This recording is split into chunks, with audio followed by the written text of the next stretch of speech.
sera pas possible parce que justement, je réponds à une demande de Madame Derville, ma collègue, et je pense que je suis le seul à le faire. Donc, il faut en profiter. Alors, première chose, même si nous sommes dans l'opposition, je suis tout à fait d'accord avec vous, Monsieur le Président. C'est un scandale, effectivement, les 1000 milliards qui ont été donnés aux plus riches et aux multinationales qui se gavent de profit. Je suis d'accord avec mes collègues communistes aussi sur la nécessité de corriger les choses. Mais je vais vous dire une chose, je vais vous soumettre ce que dit Gandhi, soyez le changement que vous voulez voir dans ce monde. Et effectivement, le gouvernement Barnier est au pouvoir, la victoire de la gauche a été volée, c'est dommage. Ce que nous aurions fait, c'est que nous aurions effectivement taxé les plus riches et les multinationales qui font du profit. Eh bien, soyons le changement nous-mêmes. Ce que je vous propose, c'est que si on ne taxe pas les multinationales, on pourrait gagner de l'argent en économisant, en leur en donnant pas. Et si on ne taxe pas les plus riches au niveau de l'État, on pourrait éviter à leur donner de l'argent. Et au niveau de la commission d'Eveco, où je siège, en gros, on nous demande, vous avez expliqué que ça avait 125, 130 millions d'économies. La partie développement économique, ça doit être autour de 10-12%. Donc en fait, le prorata, en gros, ce serait un peu plus de 10 millions. Eh bien, Madame Derville, on a des idées. Et je vais vous citer 2 exemples. Je n'ai pas été les chercher bien loin.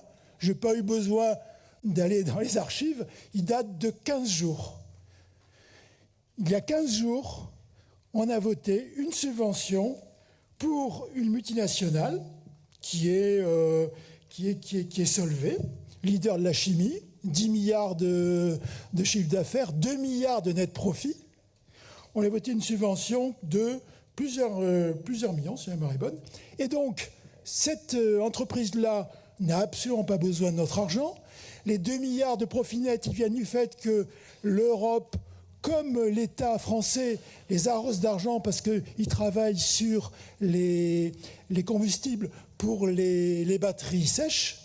Et pourtant, on leur a donné. Alors on pourrait dire, on leur donne cet argent qui va se retrouver au pied du bilan des actionnaires, on va récupérer un peu d'argent. Pas du tout, parce que la même société, via sa filiale Rhodia, a été impliquée dans le scandale des Pandora Papers, où on a vu qu'il y avait plusieurs milliards de dollars qui étaient cachés en évasion fiscale. Ça, c'est le premier exemple.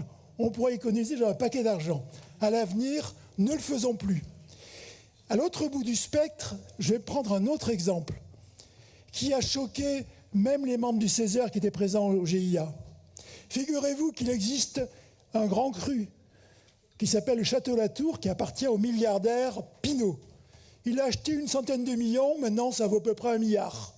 Eh bien, figurez-vous que la région l'a aidé à surveiller ses ceps de vigne avec une subvention de 10 000 et quelques euros. C'est un peu plus de 10 000 euros parce que c'est calculé très juste pour être au plafond du règlement d'intervention de 60%, si ma mémoire est bonne.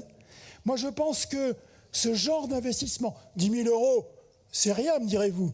Je vous rappelle que 10 000 euros, c'est 18 mois de RSA pour une personne et ça l'aide à survivre.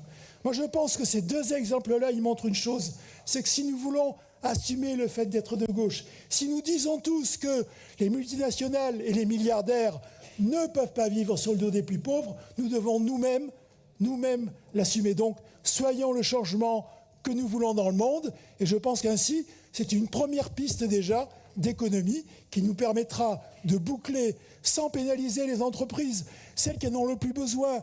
On le voit en commission développement économique, celles qui sont en train de mourir, où on passe leur temps juste à leur prêter de l'argent pour qu'ils le rendent, alors qu'on en donne à ces multinationales. Et je pourrais accumuler les exemples. J'ai juste pris quelque chose qui s'est passé il y a le lundi dernier, le lundi d'avant. Voilà. Donc, les pistes sont énormes. Madame Derville, Monsieur le Président, les écologistes sont à vos côtés pour essayer, à notre niveau à nous déjà, d'opérer ce changement. Je vous remercie.